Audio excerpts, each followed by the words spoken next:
পনিরটা কেটে পিস করে নিলাম। পিস করে নিতে হবে, তারপরে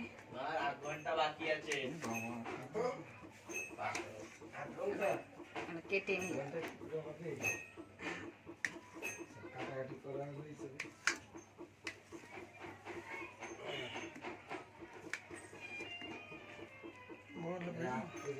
আমি কাটছি তো, পিস করে নিচ্ছি।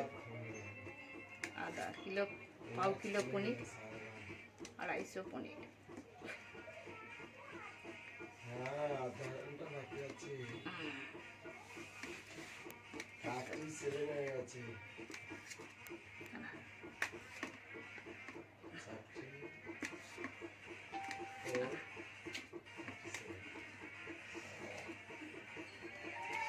একটা কাটি।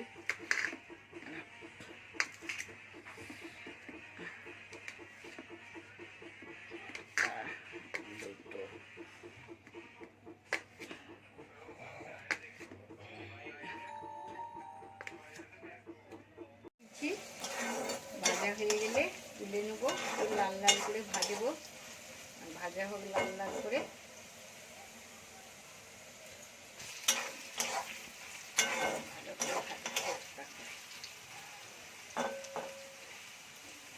হয়ে গেছে, এবার আমি আলুগুলো তুলে নেব। আলুগুলো তুলে রাখি, ভালো করে ভেজেছি একদম তেলে দিই, যেন সিদ্ধ হয়ে গেছে। এবার কপিটা ভাজবো, কপির পর পনির ভাজবো।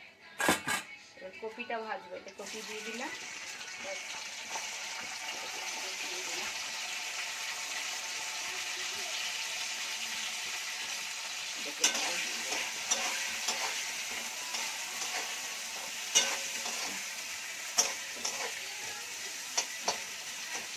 ভালো করে নুন দিয়ে দেবো।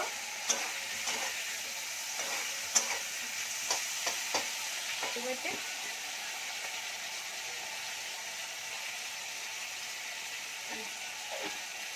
দিয়ে দিলাম।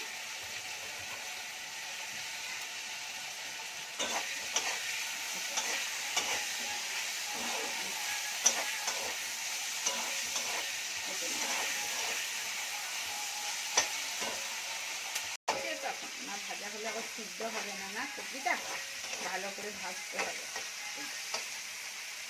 ভালো করে ভাজা করি পনির হবে, আর ভাত বেশি।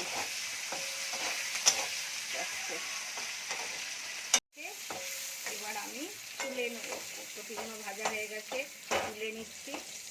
তারপরে পনিরটা ভাজবো। এই তেলেই পনিরটা দিয়ে দেবো।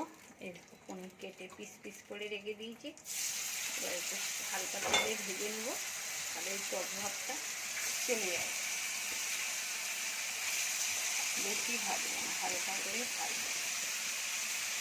একটু ভাজে আর আমি একটু ভেজে নেবো, বাস।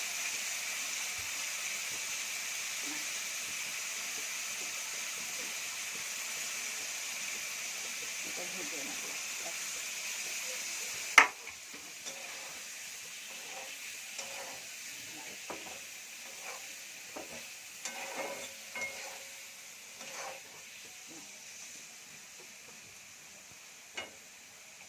ভাজা হবে, তারপরে তুলে নেবো। আমি চিনি দিয়ে দেবো হালকা, বাস।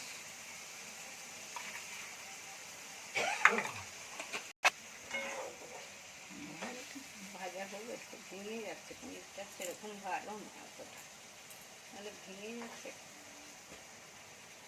পনির ভাজা হয়ে গেছে, বেশি ভাজলে ভালো হবে না।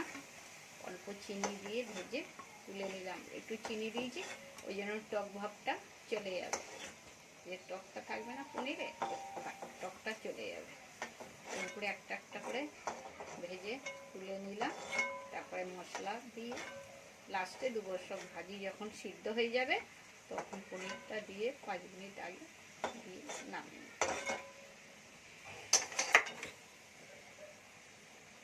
কড়ি পাতা, কাঁচা লঙ্কা সব দিয়ে এতে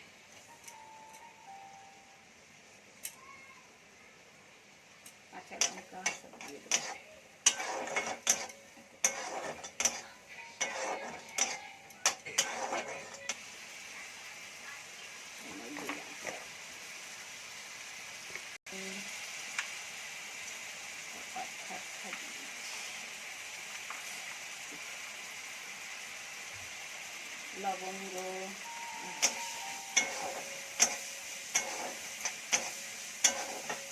লবঙ্গ সব দিয়ে 1 চামচ লঙ্কা গুঁড়ো,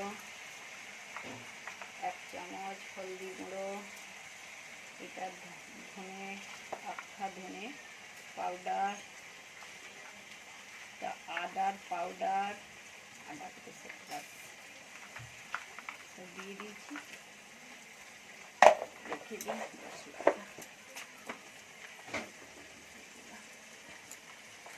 ভাজা হোক, ভাজা হোক।